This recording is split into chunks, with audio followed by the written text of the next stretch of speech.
todavía este chiquito pastor. Ok. Sí. Les pido por favor extender su brazo hacia el pastor. Bendito Padre, te damos infinitas gracias por el amor con el que has crecido, Pastor Fer, con la sabiduría que has llenado su mente y su corazón, el discernimiento que tiene en todo momento para poder dar palabra, para compartir, para poder dar un abrigo, Señor, mediante esta prédica. Cúbrelo, Señor, con tu mano poderosa, a él, a Héctor, su casa, su familia, todo lo que toque en sus manos, Señor, multiplícalo en bendición. Y el día de hoy, sé tú en su voz, en el nombre poderoso de nuestro Señor Jesús. Amén, amén, amén. Buenos días, hermanos, ¿cómo están? Bien. Bien, llegando, ¿verdad? Corriendo. Acuérdense que tienen que ir antes de las 2. Bueno, de preferencia, ¿verdad? Por ahí tienen sus Biblias, si no, pídanle a un hermano, un cristiano, ¿verdad? Que tenga su Biblia ahí con ustedes, que les preste una. Les voy a pedir que busquen el libro de Job y vamos a leer el primer capítulo, por favor. La prédica del día de hoy se titula ¿Cómo debo responder a la tribulación? Es una prédica que ya había dado, pero que el Señor puso en mi corazón retomarla.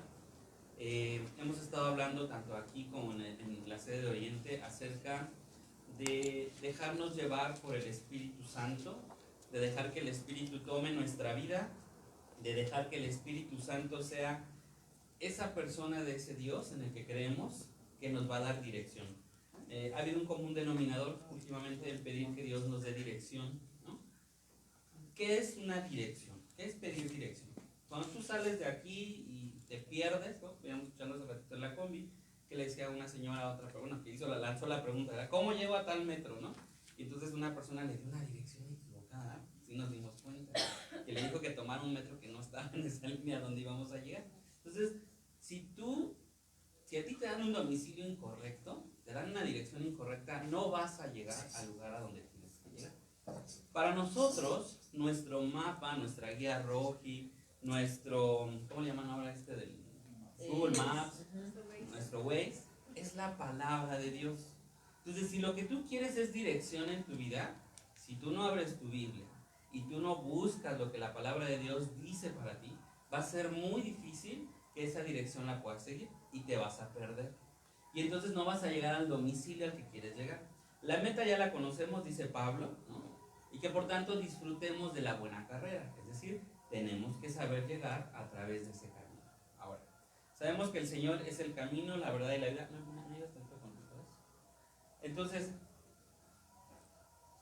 cuando tú pidas dirección en Dios, Dios te la va a dar. Te la va a dar a través de la lectura de la palabra.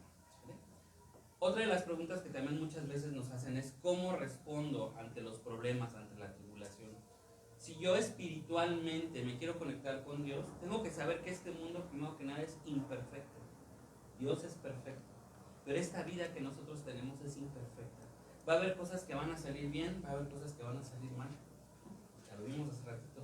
Pero no pasa nada, ¿sabes por qué? Porque Dios tiene el control de todo esto. Dios tiene el control de la vida de cada uno de nosotros y de lo que estamos viviendo, incluso en medio de la tribulación. ¿Vale? Entonces, hoy lo que quiero es contestar esta segunda pregunta que me han hecho. ¿Cómo responder ante la tribulación? Y la palabra nos lo dice. Uno de los personajes que está muy bien ubicado seguramente por todos ustedes, Job. Digo, quienes ya estén leyendo su Biblia en un año, seguramente ya lo pasaron. Y entonces se enteraron de quién era Job. Pero para los que no, bueno, y para los que ya, vamos a repasar, ¿sale? Job, capítulo 1, vamos a leer todo el capítulo 1 y dice lo siguiente, porque vamos a extraer varias partes de este pasaje. Dice el versículo 1, hubo en tierra de Uz un varón llamado Job, y este hombre era perfecto y recto, temeroso de Dios y apartado del mal. Y le nacieron 7 hijos y 3 hijas. Su hacienda, es decir, sus adquisiciones, era 7,000 ovejas, 3,000 camellos, 500 yuntas de bueyes, 500 asnas y muchísimos criados. Y era aquel varón más grande que todos los orientales. E iban sus hijos y hacían banquetes en sus casas, cada uno en su día. Tenía un hijo, varón, por cada día de la semana. Pues imagínense el guateque que se armaba cada día en cada una de estas casas. pero no lo hacían solos. Dice aquí que llamaban a sus 3 hermanas para que comiesen y bebiesen con ellos. Versículo 5. Y acontecía que habiendo pasado en turno los días del convite, Job enviaba y los santificaba, y se levantaba de mañana y ofrecía holocaustos conforme al número de todos ellos. Porque decía Job, quizás habrán pecado mis hijos y habrán blasfemado contra Dios en sus corazones. De esta manera hacía todos los días.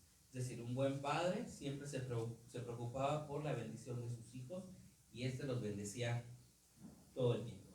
Esta es la introducción que nos da el primer capítulo de Job. Nos habla acerca de este hombre recto, temeroso de Dios, el cual tenía una familia vasta, tenía múltiples, no quiero decir tesoros, pero bienes materiales, ¿no? Tanto en personas, familia, como en encargados, como en animales. Es decir, era bendecido por Dios. Corte A, vamos a ver qué pasaba en el cielo. En el versículo 7 dice, y dijo Jehová, 6. Un día vinieron a presentarse delante de Jehová los hijos de Dios, entre los cuales vino Satanás. ¿Quiénes son los hijos de Dios? Los ángeles. Entonces el Señor mandó traer a todos sus ángeles, y acuérdate que Satanás, también es un ángel, entonces también él vino. Y dijo Jehová a Satanás, ¿de dónde vienes? Respondiendo Satanás a Jehová dijo, de rodear la tierra y andar por ella. Y Jehová dijo a Satanás, ¿no has considerado a mi siervo Job, que no hay otro como él en la tierra, varón perfecto, recto y temeroso de Dios y apartado del mal?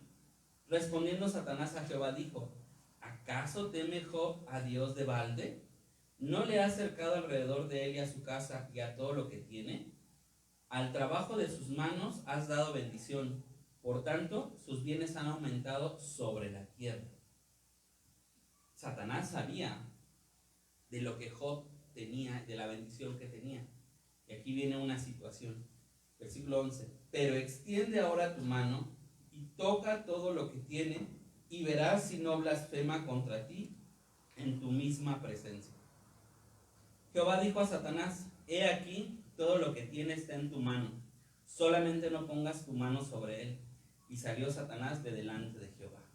Satanás aquí significa el adversario, se traduce como el adversario y el acusador. Pues, ¿qué es lo que estaba haciendo Satanás? Estaba rodeando la tierra, viendo el comportamiento de los hombres. ¿Y qué hacía? Iba y los acusaba. Entonces, Dios sabía que tenía en ese momento una persona que era recto y justo y le temía, es decir, le tenía ese temor reverente. Y entonces lo ponía como ejemplo. Y Satanás le decía, pues sí, pero como tú le bendices, él te sigue. Quítale todo lo que tienes y verás si no blasfema en contra de ti. Y entonces acuérdense, ¿quién es el dueño de la vida y de la muerte? ¿Quién es el dueño de nuestras cosas? ¿Quién es el dueño de nuestras vidas? Dios. Entonces por eso es que Satanás, fíjense, por si alguien tiene todavía la duda, Satanás siempre va a obedecer lo que Dios dice, aún siendo una persona caída, aún siendo el rey del pecado. Satanás no puede hacer nada en nuestras vidas si Dios no lo permite. Porque ¿quién está con nosotros? Dios. ¿Contra él quién? Nadie. Entonces, en el versículo 13 dice, regresamos nuevamente a nuestro primer escenario. Y un día aconteció que sus hijas e hijos comían y bebían vino en casa de su hermano el primogénito. Estamos hablando otra vez de los hijos de Job. Y vino un mensajero a Job y le dijo, estaban arando los bueyes y las asnas paseando cerca de ellos, y acometieron los sabeos y los tomaron y mataron a los criados a filo de espada. Solamente escapé yo para darte la noticia. Aún estaba hablando cuando vino otro y dijo, fuego de Dios cayó del cielo, que quemó las ovejas y a los pastores y los consumió. Solamente escapé yo para darte la noticia. Imagínense la sorpresa de Job ante este tipo de noticias. Dice el versículo 17, todavía estaba hablando y vino otro que dijo, los caldeos hicieron 3 escuadrones y arremetieron contra los camellos y se los llevaron y mataron a los criados a filo de espada, y solamente escapé yo para darte la noticia. Entre tanto, que hablaba, vino otro y dijo, tus hijos y tus hijas estaban comiendo y bebiendo, vino en casa de su hermano, el primogénito, y un gran viento vino del lado del desierto y azotó las 4 esquinas de la casa, la cual cayó sobre los jóvenes y murieron. Y solamente escapé yo para darte la noticia. Imagínense a este hombre cuya vida quizás era simple en el sentido de que al tener un Dios al cual alabar, al cual bendecir, al cual glorificar y honrar todo el tiempo, y lo hacía porque así se lo habían enseñado y era temeroso de ese Dios, pues esa vida era simple. Entonces sabía conducirse en su casa, en su trabajo, en su relación de pareja, etc. Y en su relación sobre todo con Dios. No nos cuentan la vida previa de Job. Sin embargo, por todo lo que tiene, sabemos que era bendecida. Sabemos que era una persona que no tenía ningún mal en su vida. Y aún así, fíjense, él sin saberlo, Dios permitió que Satanás tocara sus cosas, la vida de los demás, la vida de sus hijos, y se las arrebató. No llegaba una persona cuando ya estaba el otro y le estaba indicando cada una de las cosas que iba perdiendo. Todo lo que él tenía se perdió. Crías, ganado, hijos, siervos, ¿no? Camellos, todo esto de lo cual él se nutría. Imagínate que hoy llegue alguien y te diga que vas a empezar una tribulación o un problema en tu vida, porque todo aquello que era parte de esa bendición que Dios te ha dado, lo comienzas a perder.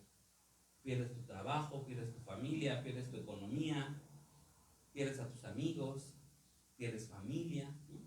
Cuando recién pasábamos por la parte de COVID, ¿cuántas personas no perdíamos cada instante?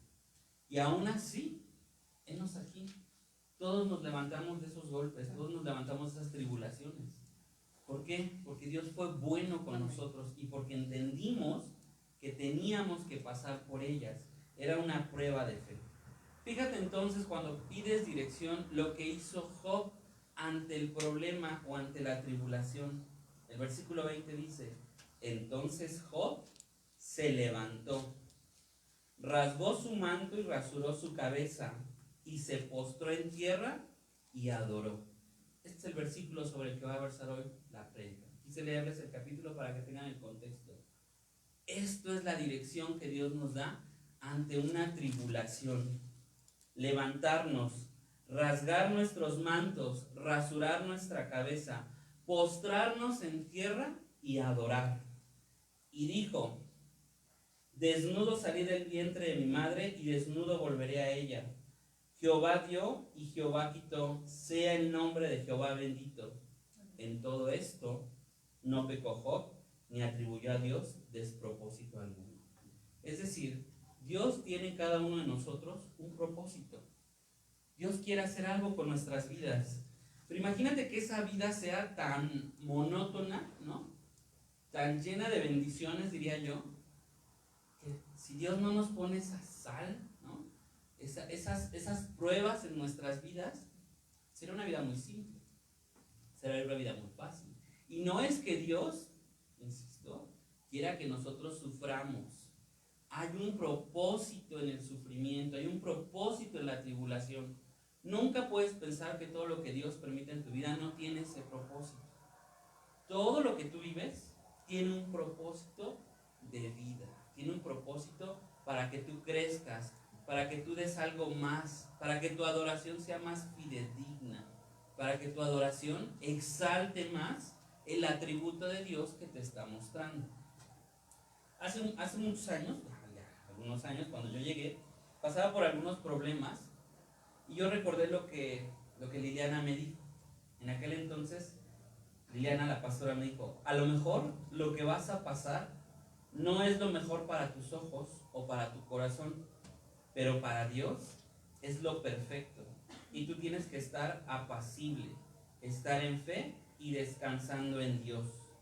Lo que pase es de la forma correcta que tiene que pasar. Cuando nosotros estamos sumidos en medio del problema, pensamos que no vamos a salir de él. Pensamos que eso que nos está pasando es lo más grande que hemos vivido. Y quizás sí, porque a veces decimos: nunca me había pasado esto, nunca se me había muerto un familiar, nunca había pasado porque me corriera, nunca me había quedado sin dinero. Es Pero si hoy lo estás viviendo, tienes que saber que hay un propósito. Y principalmente ese propósito es crecer tu fe en Dios, tu confianza.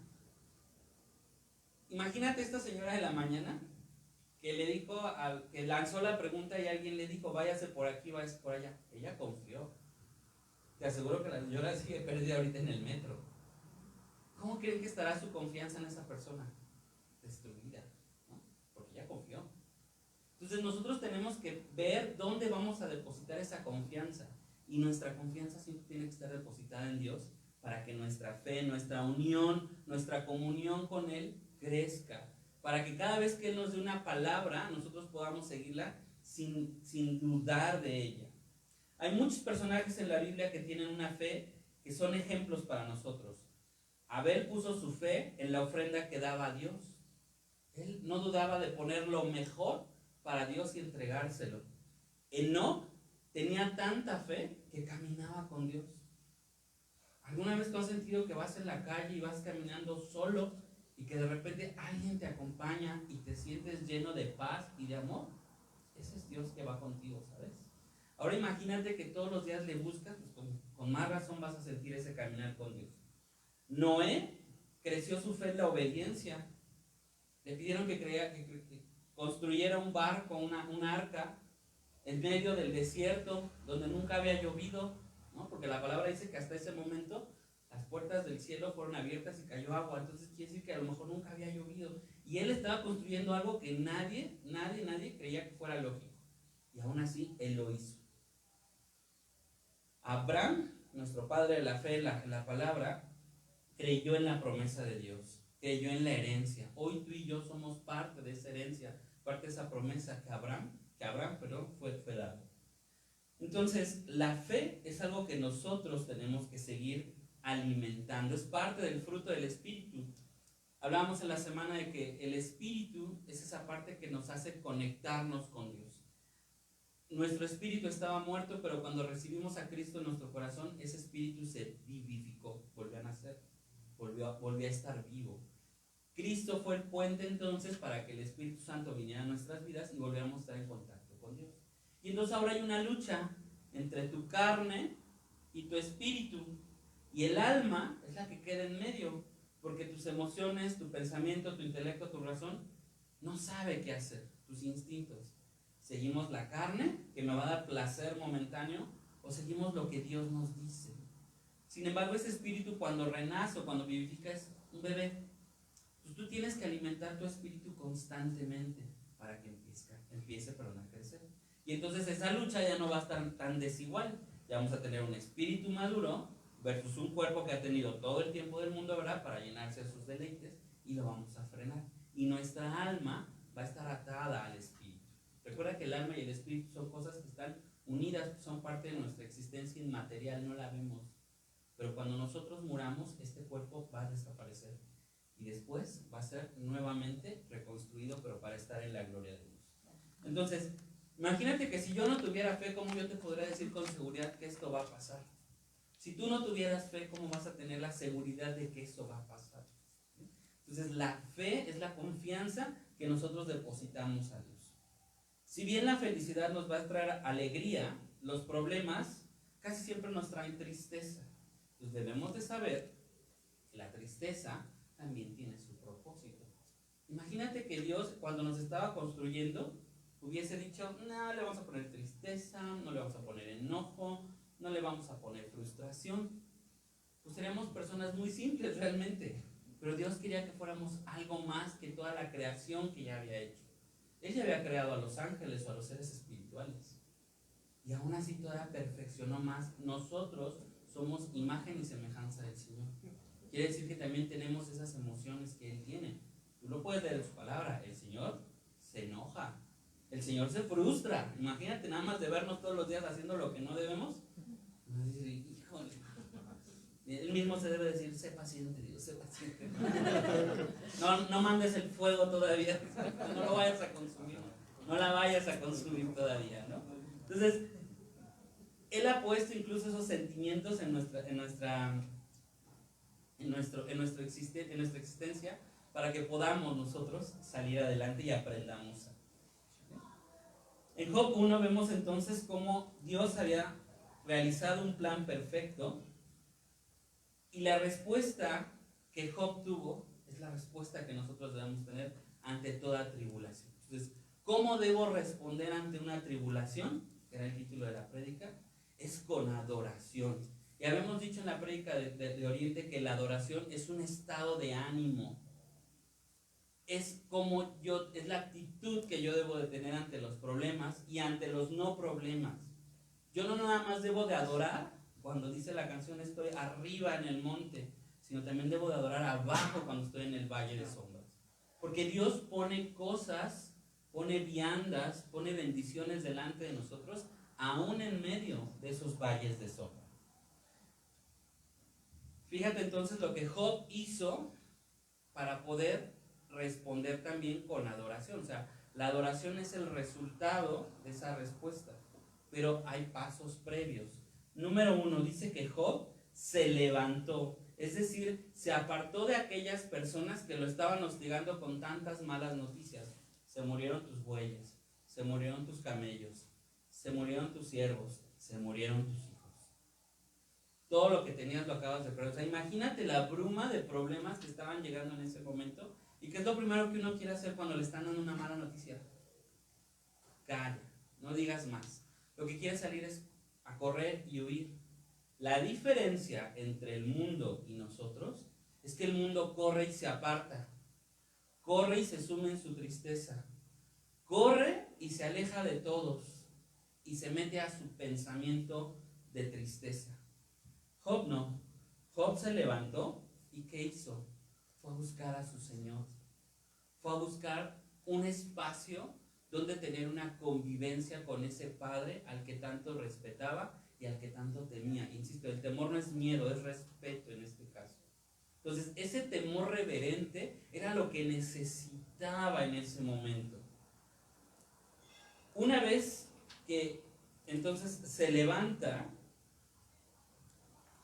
y llega a este lugar, va a poder hacer lo siguiente. A veces nos da pena que nos vean afligidos, pero con el Padre sí podemos llegar afligidos.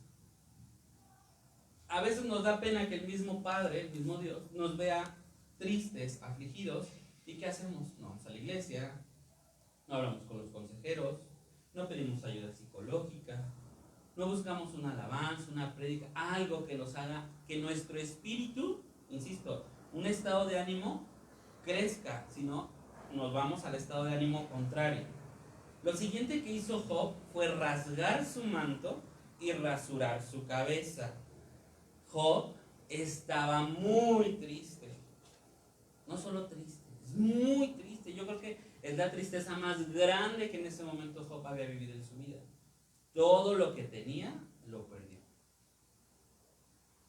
Cuando nosotros se nos pierde un billete de 20 pesos, ¿cómo sentimos? Feo, ¿no? Horrible, porque a lo mejor eran los 20 pesos que tenías para pagar el metro, el microbús, ¿no? Eran los 20 pesos para que te comieras, ¿no? Porque a lo mejor te dan el ride de ida y de regreso. Pero estás terminando la quincena y se te pierde todo lo que tenías en ese momento. Vean entonces cómo somos muchas veces. Perdemos todo lo que tenemos y nos sentimos mal.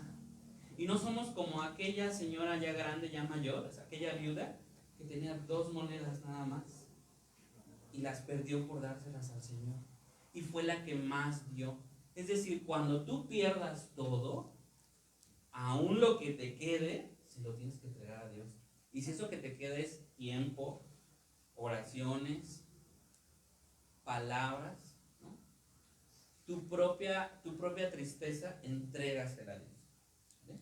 Mateo 5:4 dice: bienaventurados los que lloran, porque ellos recibirán consolación. ¿Cómo quieres que Dios toque tu vida si no te vuelves vulnerable también ante Él? A veces el ego en nuestras propias vidas nos rompe. Nos rompe porque nos hace crecer en ese ego y no ver que Dios puede estar con nosotros consolándonos. Segunda de Corintios 1:3-4 dice: bendito sea Dios y Padre nuestro Señor Jesucristo, bendito sea el Dios y Padre de nuestro Señor Jesucristo, Padre de misericordias y Dios de toda consolación, el cual nos consuela en todas nuestras tribulaciones, para que podamos también nosotros consolar a los que están en cualquier tribulación, por medio de la consolación con la que nosotros somos consolados por medio de Dios. Es decir, en medio de la tristeza, Dios te va a dar consuelo. Y en medio de ese consuelo, Dios te va a usar para que vayas y consueles a alguien más. O sea, imagínate hasta dónde se extiende ese poder de Dios para poderte consolar en medio del problema. Salmos 94, 19 dice: cuando en mí la angustia iba en aumento, tu consuelo llenaba mi alma de alegría. En la multitud de mis pensamientos dentro de mí, tus consolaciones alegraban mi alma. Dios siempre te va a dar algo mejor, algo que no esperas, para poder nutrir tu vida. Solamente hay un requisito: búscalo. Levántate si estás teniendo un problema, vístete de negro si es que es necesario, y rasúrate. Y ahorita vamos a ver por qué se rasuraron. Entonces, así sea un problema grande, pequeño o mediano que lastime tu corazón, tenemos que tener la inteligencia, el discernimiento de siempre ir a buscar al Padre. Ten mucho cuidado con lo que dices. Varias personas hemos utilizado en algún momento esta frase: esto que está pasando me rompió el corazón. Lo que a Dios más le interesa es tu corazón. Si tú no quieres que ese corazón se rompa, lo tienes que cuidar. Ahora, si tú has detectado que ese corazón está roto, regresa al Padre. ¿Cómo dijimos que Él cura las cosas? Con amor, con protección, con consuelo. Dice por ahí la técnica japonesa, con oro, ¿no? Fíjate que si tú, en lugar de ir a Dios, vas con otras personas, otros seres, otros espíritus, otras personas físicas, y tratas de juntar ese corazón, quizás lo puedas pegar momentáneamente, pero no va a ser con oro. Y quizás no va a quedar perfectamente pegado, van a quedar ranuras. Entonces, mucho ojo, porque por esas ranuras nuevamente puede entrar otra vez el problema. Entonces, qué mejor que ir con el artesano, ¿verdad? El que nos hizo, el que nos conoce y que sabe dónde poner cada pedacito que se rompió y dónde rellenarlo completamente. Por eso es que cuando tú tienes algún problema, después de que sales de ese problema, te sientes bien, porque Dios lo ha compuesto, lo ha aliviado. Los duelos duelen, pero es tu responsabilidad como hijo de Dios llevarle tu duelo al Padre. Imagínate que se lo llevas a alguien más, y no te imagines, recuérdalo más bien. Estoy seguro que muchas veces hemos llevado nuestro duelo a otros lados, a otras personas. Está bien ir con el psicólogo, está bien ir con el médico si te duele algo, pero primero ve con Dios, no al revés. Primero van con el médico, y después de que 30 médicos les han dicho un diagnóstico devastador, entonces ahora sí te acuerdas que existe Dios. Entonces no, primero ve con Dios para que Dios te dé dirección y te diga dónde tienes que ir, o te diga qué es lo que tiene que hacer. ¿Dios hace milagros en la vida? Sí. ¿Dios sana? Sí. Pero primero hay que traerlo desde el principio. Es: Dios, yo no voy contigo, yo no voy al médico si tú no vienes conmigo. Dios, yo no voy a hacer tal cosa si tú no vienes conmigo tomado de la mano. Solo Jehová, Rafa, es el que va a proporcionar, es el que va a sanar tu corazón y te va a proporcionar de un gozo. Salmos 30:11 dice: has cambiado mi lamento en baile, desataste mi cilicio y me ceñiste de alegría. Es decir, ese disfraz que te vas a poner, porque sí somos bien dramáticos, cuando te pasa algo, te vistes de negro, te pones el velo, vas caminando ahí como la persona que va dando lástima o la que se está haciendo la víctima, porque todos hemos, y a todos nos encanta, el rol de víctima.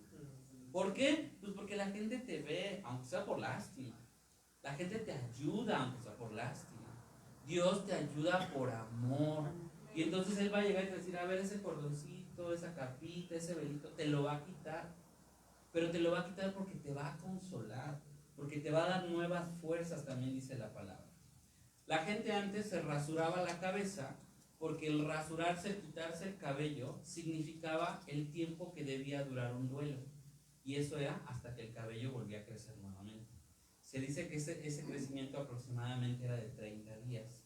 Y efectivamente hoy en día sabemos que cuando tú pierdes algo, tienes que pasar por un duelo, tienes que pasar por un proceso en el cual tienes que aprender a darle un nuevo significado a tu vida tras esa pérdida.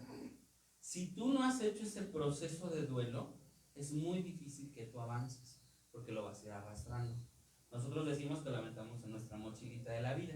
Pues ahí venimos con un montón de duelos atrasados, ¿no? Y los vamos cargando por toda la vida. Pero esa mochila se va a llenar en algún momento, entonces se va a volver más pesada. Y aquella pérdida que a lo mejor iba a ser insignificante en su momento, porque no tiene gran relevancia, o incluso ni siquiera es tu pérdida, es la de alguien más, te va a provocar mucho dolor nuevamente por todo lo que tú traes cargando. Entonces, no quiere decir que tu duelo tenga que durar 30 días. El duelo tiene que durar lo necesario, ¿sale? No hay un límite.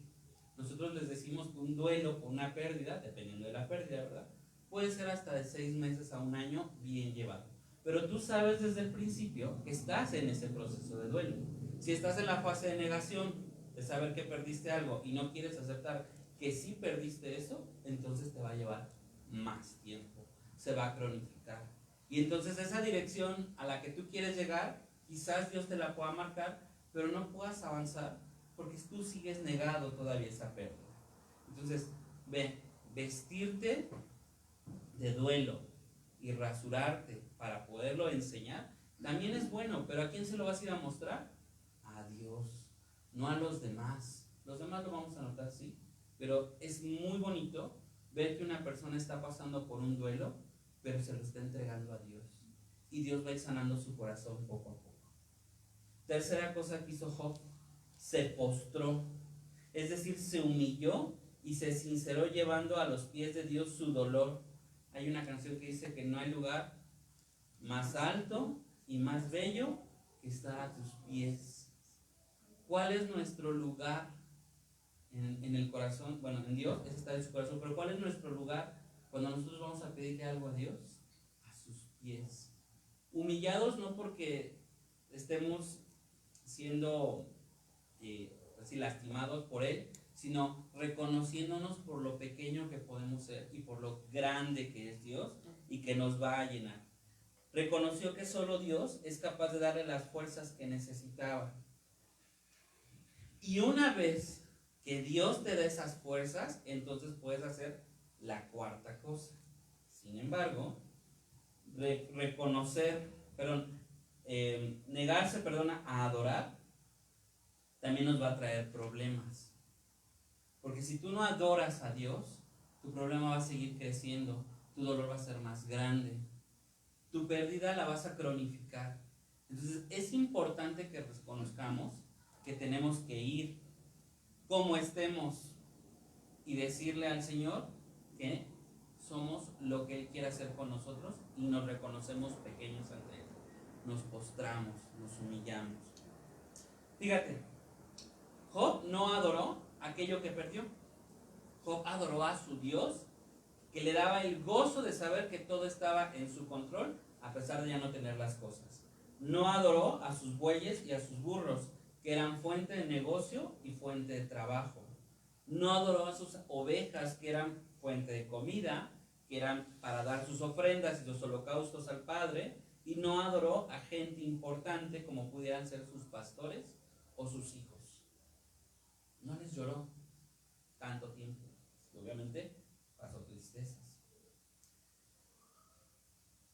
Job, a pesar de todo lo que Satanás le quitó, seguía reconociendo que tenía lo más importante, que era su vida, que era lo más importante que tenía en su vida física, que es Dios. No permitas que nadie te quite el gozo de tu Señor. Eso ha pasado muchas veces.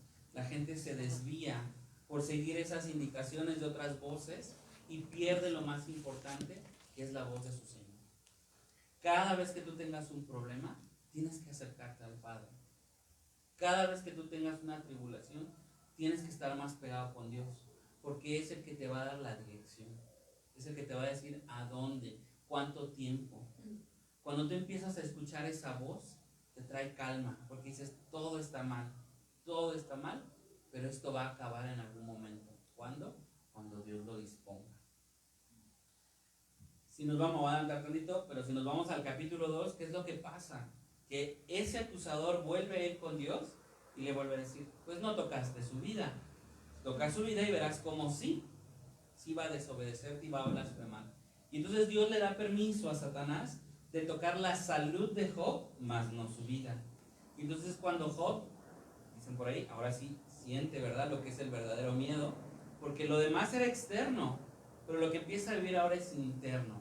Y entonces de ahí se desatan casi 43, 44 capítulos de Job, hablando con sus amigos en esta búsqueda de saber si Dios era justo, si Dios gobierna con justicia, y por qué, si Dios es así, permite que sus hijos sufran. ¿Y sabes qué le contestó Dios a Job cuando no tenía que hacerlo?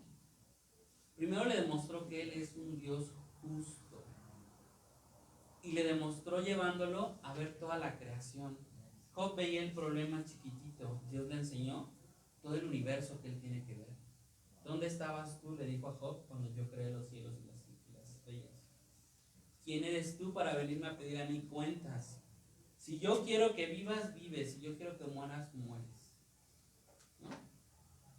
Sin embargo, Dios también le dijo, acá arriba, o sea, lo que le quiso decir es que acá arriba todo está en mi justicia, pero allá abajo, en la tierra, es un mundo donde las cosas no sucedieron como debían ser. El pecado entró y la imperfección entró en este mundo. Y aún así Dios le dio respuesta a Job. Pero Job en todo momento, a pesar de todos estos discursos que se dan, que son muy bonitos, Job nunca dejó de escuchar la voz de Dios. Y por eso Dios le contestó. Finalmente, ¿qué es lo que hace Job? Entonces, se levantó, dijimos, se rasgó su manto, se rasuró, se postró. ¿Y después qué hizo? Adoró. Entonces dijimos que adorar es una actitud. ¿Cómo va a pasar todo ese duelo y toda esa tristeza? Adorando. ¿Cómo vas a salir del problema? Adorando. Por eso, ¿cómo salgo de una tribulación o cómo debo sentirme durante una tribulación? En adoración a Dios, en fe, en confianza. Eso te va a dar la fortaleza. Y una vez que tú tienes la fortaleza, una vez que tú estás reparado, que Dios te ha dado estos 4 puntos tan importantes, que son cómo llegar a esa dirección que tú estás pidiendo, entonces van a venir cosas importantes a tu vida. Sabiduría, ciencia y fe. Sabiduría, cuando Job dijo, desnudo salí del vientre de mi madre. La sabiduría siempre es de un conocimiento previo. ¿Cómo quieres conocer a Dios si tú no lees su palabra? La ciencia, desnudo volveré a ella. De un conocimiento previo en un conocimiento nuevo. ¿Cómo voy a saber si Dios está conmigo si yo no conozco su palabra y no la aplico en mi vida? Entonces ahí te está enseñando Dios. Y tercero, fe. Cuando Job declara, Jehová dio, Jehová quitó, sea el nombre bendito de Jehová, en ese momento Job estaba demostrando su fe, su confianza. Estaba dando una de las oraciones más pequeñas, pero con mayor demostración de adoración hacia Dios. ¿Cómo debo de responder ante la tribulación? Como lo hizo Job. Levántate, hermano, rasga tus vestiduras si es necesario, rasúrate, vive tu duelo, póstrate y reconoce quién es el Señor y adora. Porque en medio de la adoración vas a encontrar la sabiduría en su palabra, la ciencia de lo que Dios quiere decirte y la fortaleza para seguir confiando en Él, que es la fe. Si tú sabes quién es tu Señor, entonces las cosas van a ser muy fáciles. Pero si todavía tú no sabes quién es tu Señor, eso va a estar complicado. Tienes que alimentar tu espíritu. Hay personas quizás que nos están oyendo que todavía no tienen a Jesús en su corazón. Les invitamos, como siempre, a que conozcan al Señor, a que le acepten en su vida, para que su espíritu se vivifique y puedan entonces tener una buena guía. Por eso siguen escuchando voces que no vienen de Dios. Por eso siguen teniendo opiniones diferentes y por eso no hallan el consuelo en esta vida. Si tú quieres ser consolado, como dice la palabra, entonces tú lo que debes de hacer es recibir a Cristo en tu corazón.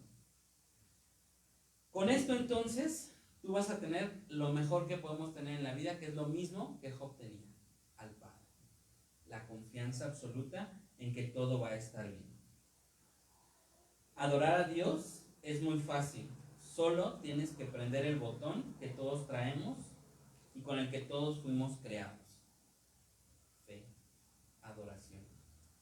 Ponle play a tu vida como cristiano y como hijo de Dios. Imagínate que si te gozas en las cosas bonitas, ¿cómo no te vas a gozar en las tribulaciones? Y al revés, imagínate si te gozas en la tribulación, cuando venga la bendición, ¿cómo te vas a gozar? Al doble, al triple. ¿Amén, hermanos? Amén, Entonces, amén, amén. en conclusión, la palabra del día de hoy nos dice que la respuesta a la tribulación es la adoración. En medio de un problema, levántate, es decir, aléjate tantito de ese problema. Busca a tu Señor, llévale tu tristeza, dile cómo te sientes. Si es necesario, rásgate. A lo mejor no tu ropa, pero rasga tu alma. Es decir, ve con tu confidente que te va a entender. Rasúrate. Entiende que estás viviendo un duelo y que ese duelo es importante. Ese periodo va a ser necesario. Póstrate en la presencia del Señor. Adora a tu Señor y vas a tener ciencia, sabiduría y fe. Amén. Amén. Vamos a cerrar nuestros ojos. Padre Santo, te damos gracias por esta palabra, Señor. Gracias por recordarnos que en medio de las tribulaciones tú estás con nosotros. Gracias, Señor, porque hoy nos enseñas que la dirección la pones tú, que debemos estar atentos a ella, que debemos estar atentos a tu palabra, Padre. Gracias, Señor, porque nos permites levantarnos en medio del problema, porque nos permites mostrarnos, Señor, lo que estamos viviendo en ese momento, al rasgar nuestras vestiduras y al saber que estamos en duelo. Gracias porque tienes un lugar para nosotros, para podernos postrar, Señor, para llegar a ti, que son tus pies, Padre. Bendecimos el lugar, Señor, que tú has puesto para que nosotros podamos rendirnos, Señor, ante ti. Reconocer la grandeza que tú tienes, el poder que tú tienes, Padre, y lo insignificante que somos nosotros. Que necesitamos de tu poder, Señor, para poder salir adelante. Que es tu mano la que nos sostiene en medio de esos problemas, Señor. Y también nos das la capacidad de adorarte, de tener esa actitud, Señor, en nuestro corazón, ese estado de ánimo aún en medio de la prueba. Ese estado de ánimo donde te vamos a buscar, donde te vamos a amar, donde vamos a clamar a ti, Señor. Gracias, Padre Santo, porque nos das ese lugar y nos permites, Señor, también adorarte. Gracias te damos porque es esa guía la que nos va a dar sabiduría, ciencia y fe. Y con cada paso de fe que nosotros damos, Señor, crecemos y podemos estar más firmes en la fe, dispuestos también a ayudar a otras personas que necesitan conocer de tu palabra y que necesitan también conocer de tu consuelo. Gracias, Señor, te damos en el nombre poderoso de Cristo Jesús.